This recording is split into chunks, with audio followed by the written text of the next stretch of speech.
जब तक ये बात हृदय के भीतर घर नहीं करेगी कि मैं ये शरीर नहीं हूँ, तब तक मंदिरों में भी केवल अपनी कामनाओं की लाइन लगी रहेगी। मंदिर में किस लिए जाएंगे? संसार के लिए जाएंगे। वस्तु किस चीज के लिए मांग रहे हैं? शरीर के लिए मांग रहे हैं। तो शरीर तो हो नहीं, तो भक्ति आरंभ हो जाएगी? भक्ति आरंभ नहीं होगी। शुद्ध भक्ति का याजन नहीं हो पाएगा। शुद्ध भक्ति याजन में सबसे पहला सिद्धांत ये है कि मैं यह शरीर नहीं हूं। तो प्रश्न उठता है, कौन हूं फिर? ये उठता है और ये बात समझ में नहीं आती। कृष्ण जन्मोत्सव कहाँ होता है? कृष्ण का जन्म कहाँ हुआ? कितनी जन्माष्टमी पालन की हम लोगों ने? क्या उम्र है? 30, 25, 50? जन्माष्टमी से पिछले साल पालन की कि नहीं की? करी थी। कृष्ण का जन्म हुआ जन्म कृष्ण का। कृष्ण का जन्म हो गया हृदय में, तो जन्माष्टमी पालन करना हो गया। क्यों नहीं हो रहा कृष्ण का जन्म? प्रश्न ये होना चाहिए। प्रश्न क्या है? कृष्ण का जन्म गोकुल में तो हर वर्ष का हर क्षण होता है। शुद्ध भक्तों के हृदय में कृष्ण का जन्म हर क्षण होता है। मेरे हृदय में क्यों नहीं होता? मेरे हृदय में क्यों अभी संसार बना हुआ वैसे का वैसा ही? प्रश्न ये होना चाहिए कि नहीं होना चाहिए? यह है ग्राउंड फ्लोर से शुरुआत। ग्राउंड से चढ़ो, 20 तक पहुंच जाओ। भगवान ने कहा, मैं यही समझा रहा हूं, तुम्हारे अनेक जन्म बीत चुके हैं। बहुनी व्यतीतानि तव च अर्जुन, तुम्हारे बहुत से जन्म हो चुके हैं। बीत चुके हैं। मैं जानता हूं, पर तू नहीं जानता। हमारे बहुत जन्म हुए कि नहीं हुए? विश्वास होता है हमारे बहुत जन्म हुए? शास्त्र तो कह रहा है, होता है विश्वास? सुन रहे हैं ना? विश्वास होता है कि हम लोग माँ के गर्भ में 9 महीने थे? होता है? अगर हो जाए तो भजन के अलावा कुछ करेगा नहीं। तो ये विश्वास कैसे होगा? ये विश्वास हो जाए कि मेरा जन्म जन्मांतर से मैं संसार में भटक रहा हूं, ये विश्वास पहले हो जाए, पक्का हो जाए। साधु संग नहीं होता है। भगवत कथा श्रवण करने से, साधुओं के संग में बार बार जब इस विचार को सुनते हैं तो मन में प्रश्न उठता है, इस जन्म में मैं पुरुष पैदा हो गया, इस जन्म में पैसे वाला पैदा हो गया, इस जन्म में गरीब पैदा हो गया। शरीर छूटते ही सारा धन, सारी डिग्रियां सब ही रह जाएंगी। तो याद करेगा? पता है? तो भगवान इसी चीज को देने आए, इसी एक वस्तु को देने आए। भगवान के जन्म के तो बहुत से कारण हैं, और उन सभी कारणों में से हमारे लिए सबसे ज्यादा क्या जरूरी है? भगवान तो गीता में कह रहे हैं इस बात को। एक श्लोक में कह रहे हैं, अजो अपि सन्यात्मा भूतानाम ईश्वरोऽपि सन प्रकृतिम स्वाम अधिष्ठाय संभवामि आत्माय। ये तो श्लोक सुना होगा आपने, कहता है यदा धर्मस्य ग्लानिर्भवति भारत अभ्युत्थानधर्मस्य तदात्मानं सृजाम्यहम्। जब जब धर्म की हानि होती है तब तब मैं आता हूँ। जब जब साधुओं पर कुछ अत्याचार होता है तब मैं आता हूँ। इससे पहले वाले श्लोक में क्या कह रहे हैं? इससे पहले वाले श्लोक में कह रहे हैं कि मेरा जन्म नहीं होता। कह रहे हैं मेरा जन्म नहीं होता। उसके अगले श्लोक में कह रहे हैं कि मेरा जन्म होता है। 6वें श्लोक में कह रहे हैं अजो अपि, मेरा जन्म नहीं होता। 9वें श्लोक में कह रहे हैं जन्म कर्म च मे दिव्यम। क्या समाधान है इस चीज का?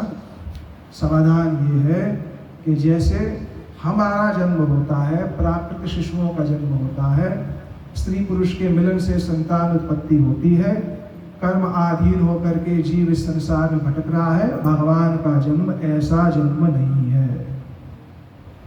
भगवान का जन्म स्त्री पुरुष के मिलन से उत्पन्न होने वाला जन्म नहीं है।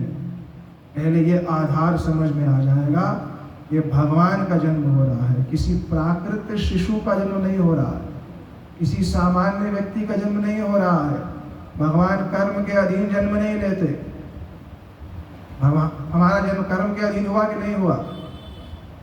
अपनी माता का चुनाव किया था हमने, यही माँ मिले, यही घर मिले, और अवसर दे दिए जाए सारे अंबानी के पैदा हो जाए, होंगे नहीं?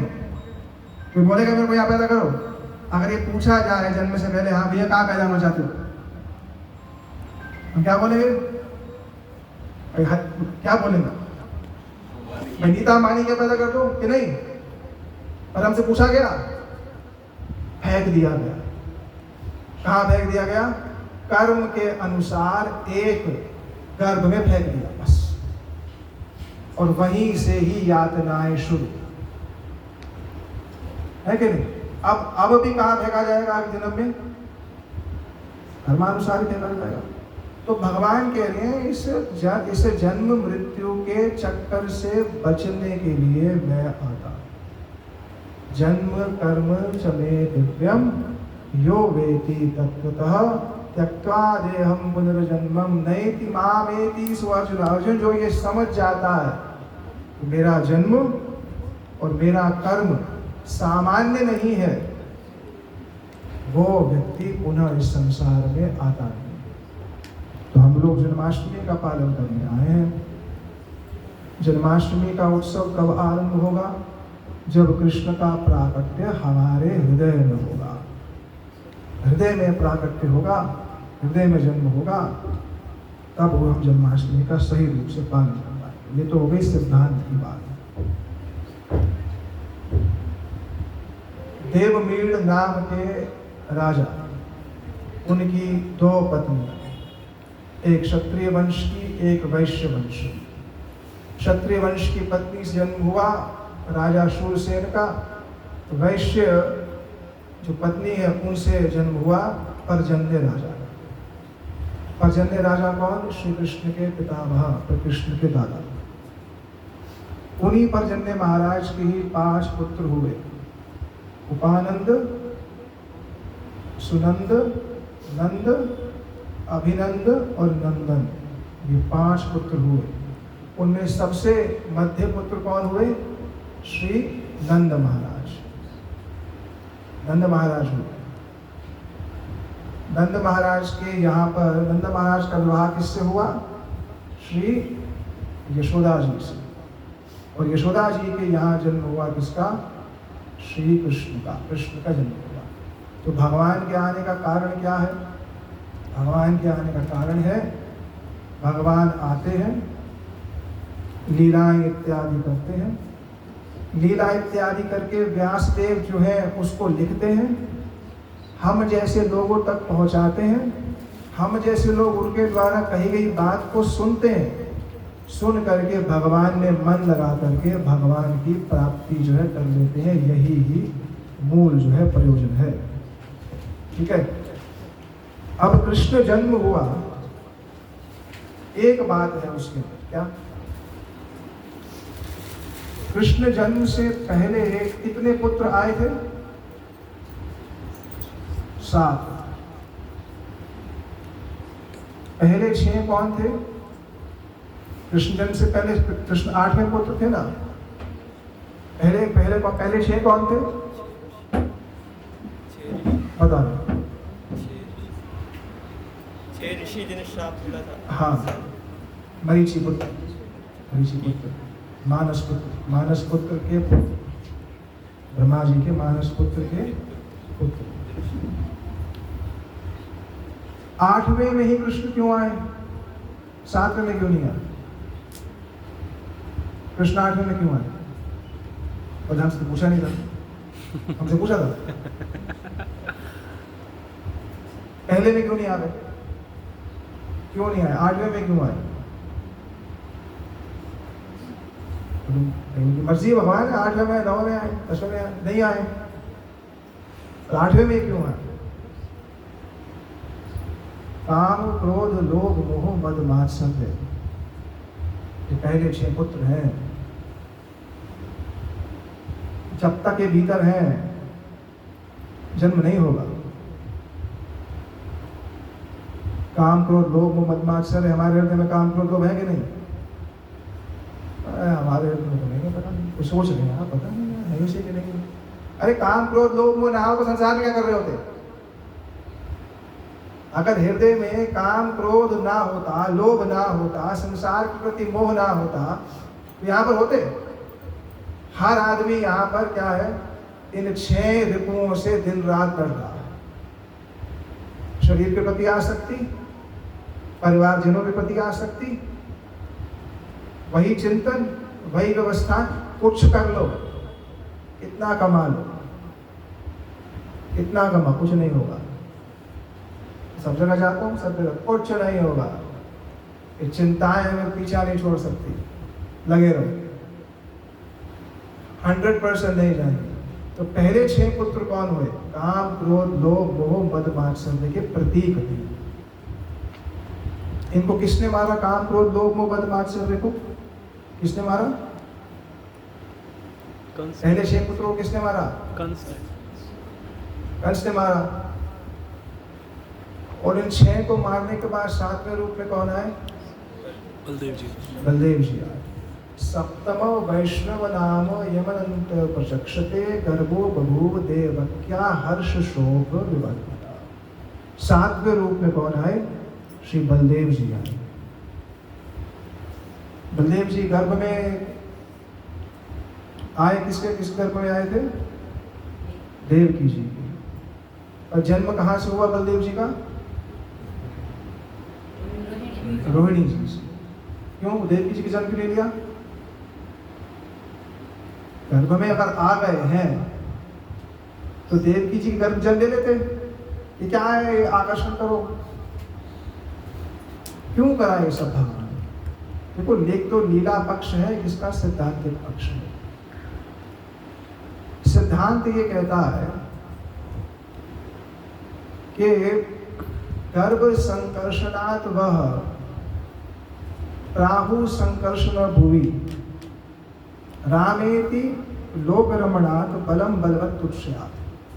सिद्धांत ये कहता है कि 7वें रूप में श्री कृष्ण से पहले बलदेव जी इसलिए ही आए क्योंकि बलदेव जी हैं प्रेम भक्ति के अवतार। श्री विश्वनाथ चक्रवर्ती पाद कहते हैं बलदेव जी कौन है? प्रेम भक्ति के अवतार है, सेवा के अवतार है। जब तक भगवान के प्रति सेवा की भावना उत्पन्न नहीं होगी तब तक भगवान का प्राकट्य नहीं होगा। भगवान के प्रति सेवा की भावना, अभी हमारी भगवान के प्रति क्या भावना है? भोग की भावना। क्या? भगवान हमें ये दे दो, नहीं दोगे तो हम किसी दूसरे मंदिर में चले जाएंगे। हमें ये दे दो, नहीं तो हम किसी दूसरे का मंत्र जप करना शुरू कर देंगे। अब ये भावना है। इसलिए बलदेव जी कब आए? जब ये 6 चले गए। जब 6 चले गए तब श्री बलदेव जी का आविर्भाव हुआ। तो बलदेव जी रहे कितने महीने देवकी जी के गर्भ में? 7 जी गोस्वामी जी 7वें महीने में योग माया ने आकर्षण कर लिया देवकी जी के गर्भ से और कहाँ स्थापित कर दिया? रोहिणी जी के गर्भ। गच्छम देवी व्रज सौम्य गोप गोपी अलंकृतम देवक्या वासुदेवस्य भार्यास्त नंद गोकुले। हे योग माया जी आप जाइए, बलदेव जी का आकर्षण कर लीजिए रोहिणी किसके गर्भ से? देवकी जी के गर्भ से। अच्छा क्यों आकर्षण कर लीजिए? क्यों रोहिणी जी गर्भ में स्थापित करें? बोले क्योंकि 8वें भगवान ने आया है। बलदेव जी कौन है? गुरु तत्व है। गुरु क्या करेगा? ठाकुर जी का फोटो उठाकर कोई आसन पे बैठ जाएगा? आजकल तो होता है, गुरु ही भगवान है, भगवान का तो मतलब ही नहीं कोई। होता ही है, चली रहा है, क्या तमाशा। गुरु ही भगवान बने बैठे। भगवान जी का जन्म देना नहीं हूँ, चल रहा है सब ये। और बलदेव जी ने यहाँ करके सिद्धांत स्थापित किया। आए, कृष्ण के लिए आसन तैयार किया और उसके बाद कहाँ चले गए? अपनी नित्य माता श्री रोहिणी जी के पास। और 8वें में कौन आए? तब श्री कृष्ण का जन्म हुआ। इसी कारण से ही 8वें में श्री भगवान का जन्म हुआ है। काम क्रोध लोभ मोह मद मात्सर्य चले गए, तब प्रेम भक्ति अवतार श्री बलदेव जी का जन्म हुआ। प्रेम भक्ति है भाव भक्ति, और भाव भक्ति के बाद होता है साक्षात्कार भगवान का। नमः श्रद्धा से प्रेम। अब कृष्ण का एक रूप में तो जन्म हुआ कहां पर? मथुरा में कंस की जेल में। बालक रूप में आए थे कृष्ण के, चतुर्भुज रूप में आए थे। जेल में कैसे आए थे? चतुर्भुज रूप में आए। तो जब श्री वसुदेव जी ने उनको देखा तो वसुदेव जी ने उनको क्या बोला? आप पुत्र हैं या भगवान हैं? क्या बोला? भगवान। स्तुति करना आरंभ किया। विदितो अस्मि भवान, विदितो अस्मि भवान केवल अनुभवानंद रूप सर्वबुद्धि। हे प्रभु, आप कौन हैं? आप तो प्रकृति से परे हैं। कृष्ण कहा प्रकृति से परे हो? कैसे परे हो? अभी तो मैंने जन्म लिया है। बोले आपका जन्म सामान्य नहीं है। बोले क्या बात कर रहे हो? तो अभी तो आपके सामने जन्म लिया। बोले अगर आप सामान्य होते तो सामान्य शिशु की भांति आते, चतुर्भुज होना आते। कौन सा बालक गर्भ से चतुर्भुज निकलता? कोई बालक ऐसा? चार भुजा धारण किए हुए, शंख चक्र गदा पद्म धारण करके कोई बालक आता है कभी ऐसा? वसुदेव ने कहा आप सामान्य नहीं है। विदितो असि भगवान साक्षात प्रकृत पुरुषे परः। आप प्रकृति से परे हैं, माया आपको स्पर्श नहीं कर सकती। कृष्ण जगत में आते हैं, माया कृष्ण को स्पर्श नहीं कर सकती, क्योंकि वो मायापति है, वो मायाधीश है। हम लोग माया के अधीन हैं, माया का प्रभाव हम पर है। कैसे पता चलेगा माया का प्रभाव मुक्त हो गया है? भजन में चित्त निरंतर लग जाएगा, हृदय में शोक नहीं होगा। किसी के मरने पर, किसी के जीने पर, कुछ मिलने पर, कुछ छिन जाने पर व्यथा नहीं होएगी। तब पता चल जाएगा कि आप माया से परे हो गए हैं। आसान नहीं है ये, अब ये स्थिति बताई गई। आप क्या है? प्रकृति से परे हैं। फिर बोल दिया संनिपत्य समुदात्य। प्रभु, वाणी मन जहां तक जा सकता है, जहां तक वाणी मन जा सकता है, उससे पहले आप वहां पहुंच जाते हैं। माने वाणी आपकी गुण को व्याख्या नहीं कर सकती है। एवं भगवान बुद्धि अनुमय लक्षण ग्राह्य गुणे सन्नपि तद्गुणा। जिह्वा आपके विषय में सही रूप से नहीं कह सकती। किसके विषय में हम सही रूप से कह सकते? इसको देख लिया, मैंने अपनी माता को देखा है तो उसके विषय में मैं सही रूप से कह सकता हूँ? नहीं कह सकता? कह सकता हूँ, कुछ कह सकता हूँ। जब तक भगवान को देखा नहीं, साक्षात्कार नहीं किया भगवान का, सही से रूप से उनके विषय में कहा जा सकता है? नहीं। केवल और केवल जो शास्त्र कह रहा है उसको दोहराते हैं हम, जब तक प्रत्यक्ष साक्षात्कार नहीं हो जाता। भगवान कैसे मिलते हैं? ऐसे साक्षात प्रत्यक्ष। स्वप्न स्फूर्ति इत्यादि वो ठीक है, एक बात है, और जो वास्तविक भगवान मिलते कैसे मिलते हैं? प्रत्यक्ष मिलते हैं। कब मिलेंगे वो अपने आप में प्रश्न है, और उसी को ही जन्माष्टमी कहते हैं। कृष्ण के साक्षात्कार को, कृष्ण के साक्षात्कार को जन्म का उत्सव कहते हैं। अब कृष्ण हमारे हृदय में जन्म ले चुके हैं। बोला प्रभु आप प्रकृति से परे हैं। आप कौन है?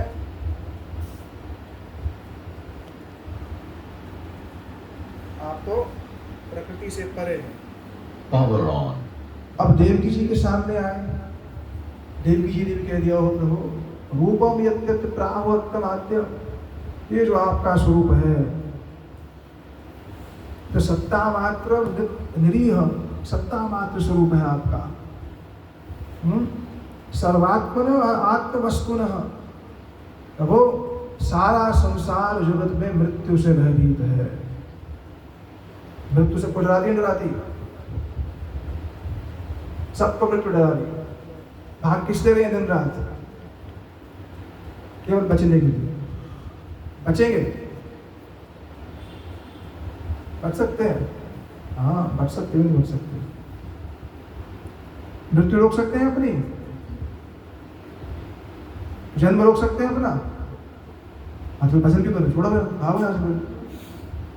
जब मृत्यु भी नहीं रोक सकते और जन्म भी नहीं रोक सकते तो संसार भोगो, है कि नहीं?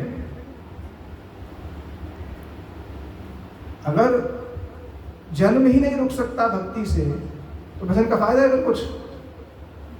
बहुत लोग कहते हैं जिसने आ रहा है वो तो, जिसने जो एक बार चला जाता है फिर वो पटी में जन्म लेता है, जिसकी मृत्यु हुई है उसका जन्म, ये सब झूठी बात है। जिसकी मृत्यु हुई है उसका जन्म होगा ही होगा, ये सत्य नहीं है। शास्त्र का कोई प्रमाण नहीं है ऐसा। जन्म होगा पर कहाँ होगा ये जरूरी है। जन्म भगवान के लोक में होगा या फिर किसी जगह पर ही किसी योनि में होगा। या तो जन्म भगवान के लोक में होगा, अंतकाल रघुवर पुर जाई, जहां जन्म होता है आत्मा का, ये नहीं होता। सब लोग तो कहते हैं आत्मा का जन्म नहीं होता, तो गोसाई जी तो क्या कह रहे हैं? जहां जन्म हरि भक्त कहाई। तो झूठ बोलते फिर। हनुमान जी की से लाइन काट दो ये। स्पष्ट कह दिया वहां पर, अंतकाल रघुवर पुर जाई, जहां जन्म माने आत्मा को देह मिलती है प्रॉपर, जैसे ये देह मिली है। आत्मा निराकार नहीं है, ना ही भगवान निराकार है, उसकी चर्चा तो अलग विषय है। और यही सारी सिद्धांत में झोल झाल है।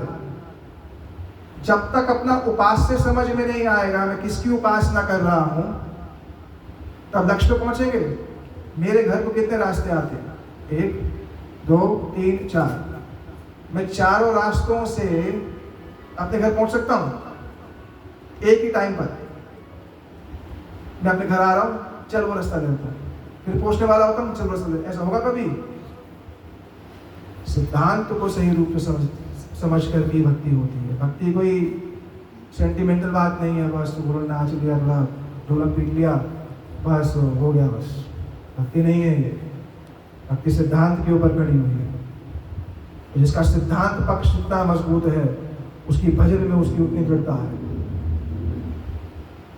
तो देवकी जी ने कहा, प्रभु मृत्यु मर्तो व्याल भीत पलायन, मृत्यु से बचने के लिए सर्वान लोकान निर्भय नाट्य गच्छत। मृत्यु से बचने के लिए जीव भागे जा रहा है। मृत्यु से बचने के लिए जीव क्या कर रहा है? भागे जा रहा है। और तब तक उसको मृत्यु पीछा नहीं छोड़ती है। स्वस्थ शेते मृत्यु प्रसाद पेती, जब तक वो आपके चरण कमलों को संपूर्ण रूप से ग्रहण नहीं कर लेता। जब आपके चरण कमलों को ग्रहण कर लेगा, उसी के विषय भगवान ने कह दिया, त्यक्त्वा देहम पुनर्जन्म। गीता का 4.9 चौथे अध्याय का 9वां श्लोक। मेरे को जान जाओ, भगवान कह रहे हैं। भगवान कह रहे हैं मुझको जान जाओ। त्यक्त्वा देहम, जब देह छोड़ोगे, उसमें त्वा प्रत्यय है, भविष्य की बात करी गई है।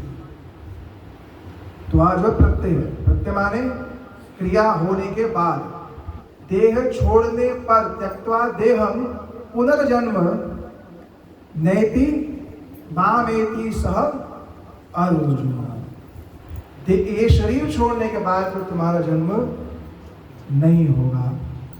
एक तरफ तो कृष्ण ने यहाँ देवकी जी के यहाँ पर अपने स्वरूप को प्रकाशित किया, तो फिर यशोदा जी के यहाँ पर भी जन्म कहते हैं। सुनते हैं ना कि एक ने जन्म दिया, दूसरे ने तेरे को पाला। कहते नहीं कहते? जन्म किसने दिया?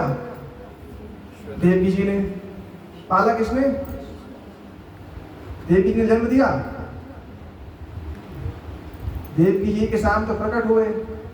देवकी जी को तो कहना पड़ा, क्या प्रभु आप क्या बन जाइए? शिशु बन जाइए। अंतर्हित विश्वात्मन रूपम लौकिकम शंख चक्र गदा पद्मम जुष्टम चतुर्भुजम। इस चतुर्भुज रूप को आप क्या करिए, छिपा लीजिए। क्यों?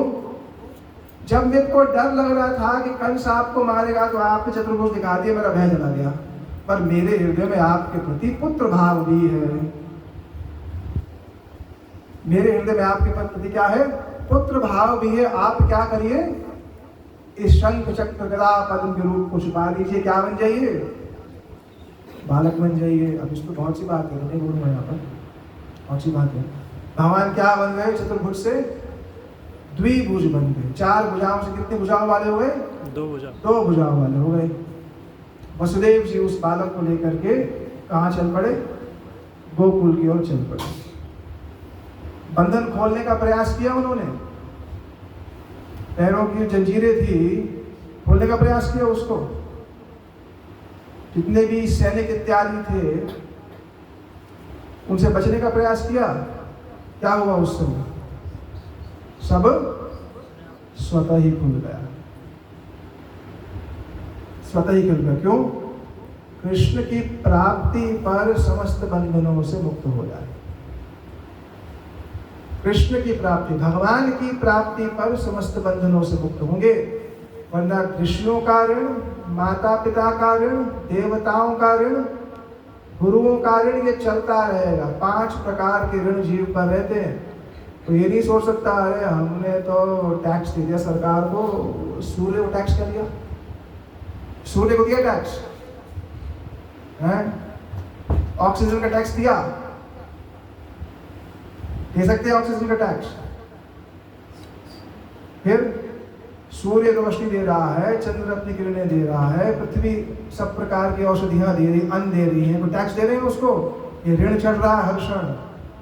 इसी कारण से ही बार बार जन्म होता है। और कृष्ण भजन करने से, भगवत भजन करने से क्या होगा, ये सब ऋणों से मुक्त हो जाएंगे। इधर तो जन्म हुआ किसका, वसुदेव जी के यहाँ पर कृष्ण के विलास मूर्ति श्री नारायण का। उधर गोकुल में भी श्री यशोदा जी ने इसी ही मुहूर्त पर यशोदानंद पत्नी चह प्राप्तम जातम अबुद्धतः जन्म दिया। यशोदा जी ने भी एक ही साथ किसको जन्म दिया, कन्या को। एक तो कन्या जन्म दी, इसे वसुदेव जी लेकर के आए। और भागवत टीकाकारों ने कहा कन्या के साथ साथ किसका जन्म हुआ, एक बालक का भी जन्म हुआ। तो बालक और बालिका दोनों एक साथ जन्म लिए। किसने, श्री यशोदा जी ने। वसुदेव जी अपने बालक को ले गए और वहां पर वसुदेव जी को शैया पर दूसरा बालक नहीं दिखा, केवल कन्या दिखी। तो ये जो बालक को लेकर के आए थे वसुदेव जी, कहाँ से, मथुरा से, वो बालक और श्री यशोदा जी का जो बालक है वो दोनों एक हो गए, वो मिलित हो गए। बिल्कुल टीवी में नहीं दिखाया जाएगा, टीवी में तो कुछ भी दिखाते नहीं। हमने कृष्णा देख लिया टीवी पर, तो कुछ भी दिखा देंगे, वो तो उनका क्या, टीआरपी के लिए कुछ भी चला देते हैं, हम उसी को प्रमाण मान लेंगे। वो प्रमाण नहीं है, भागवत जी का अपना प्रमाण है। जब वो दोनों एक हो गए, श्री नंद महाराज उस समय कहाँ पर थे, नंद खीड़क पे प्रतीक्षा कर रहे थे। रात्रि का 12 बजे था, जन्म कब हुआ कृष्ण का, रात्रि 12 बजे हुआ ना। नंद महाराज अत्यंत चिंतित कि हमारे यहाँ पुत्र होगा कि नहीं होगा। रात के समय श्री कृष्ण जन्म हुआ, किसी को पता ही नहीं। क्यों? सब योग निद्रा में, योग माया के प्रभाव से सब लोग सब सो रहे हैं। अब जब सो रहे हैं सब, 5-10 मिनट चल जाए, अब जब सो रहे हैं, कृष्ण का हमें ही कुछ करना पड़ेगा, हमें ही कुछ करना पड़ेगा। हम आ गए हैं, यहाँ सब लोग सो रहे हैं, जैसे कथा में लोग सो रहे होते हैं। तभी कथावाचक बीच में क्या करता है, बीच में कीर्तन करवा देता है। कथा में लोग सब सो रहे होते हैं, और अभी ये बोला जाए तुम्हारे पड़ोसी ऐसा करे तुम्हारे बारे में, अच्छा है, फिर नींद नहीं आती। किसी की निंदा करनी हो, किसी की चुगली करनी हो, फिर कोई नींद नहीं आती। मैं देखता हूँ सारा दिन बैठे रहेंगे तो कोई पीछे वाले तो ताश खेल रहे मैं कहा रहे पीछे गली में बैठ कर ताश खेल, कोई विचार नहीं मेरा क्या जन्म होगा, लगे रहते। तो कोई 10-20 साल के बच्चे नहीं है वो,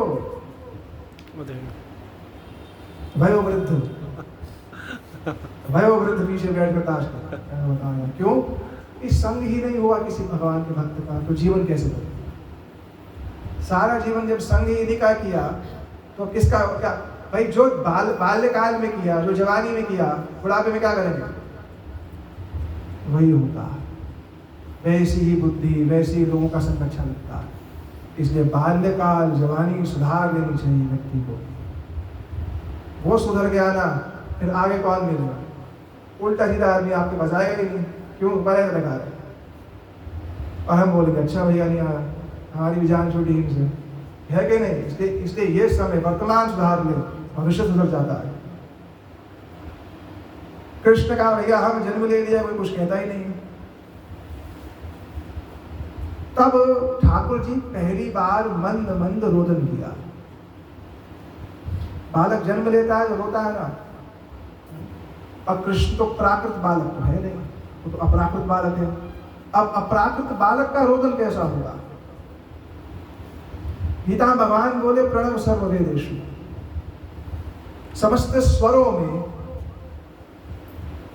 जो ओम शब्द है उसकी उत्पत्ति किससे हुई है? मुझसे अभिन्न है। तो जिस प्रकार से ओम शब्द का नाद होता है ना, ठाकुर जी जब रो रहे हैं इतने सरल सहज रूप में रो रहे हैं कि उनके मुख से जब रोते हुए मानो ओम शब्द की व्युत्पत्ति हो रही है। अब देवताओं को तो पता चल गया जन्म हो गया है, क्योंकि वो तो प्रतीक्षारत थे।